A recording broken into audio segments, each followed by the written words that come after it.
masasabi mo po sa Sige, pag-unang ano pa? paglipad sa ibang bansa? Ah, O pwede na pala akong maging oh, reporter. tapos, Mas ano pa? makapati na tayo pag nakalagpas na tayo sa immigration. Yun na lang.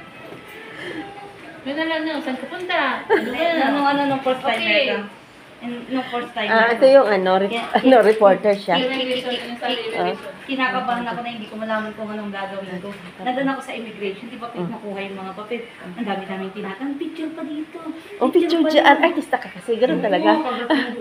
Oo. Tapos ano sabi? Tapos pagdating nila sa Saudi, where is your passport? Where is your ganito? Where is your ganyan? Tatak agad. Kaya dapat lagi yung lalagay yung mga papeles ninyo sa ganito ninyo. Para kapag may itatanong sa inyo, hugot ng hugot. Parang si Juday, nilagay niya sa maleta. Buti sinabihan ko. Dito lang. Video-video sa atin, Doris. Kita mo yung yan. O, basta ninang ka. Ano kasi ito eh. Oh, Reporter kasi ito. Ito yung ano. Ito yung ebidensya.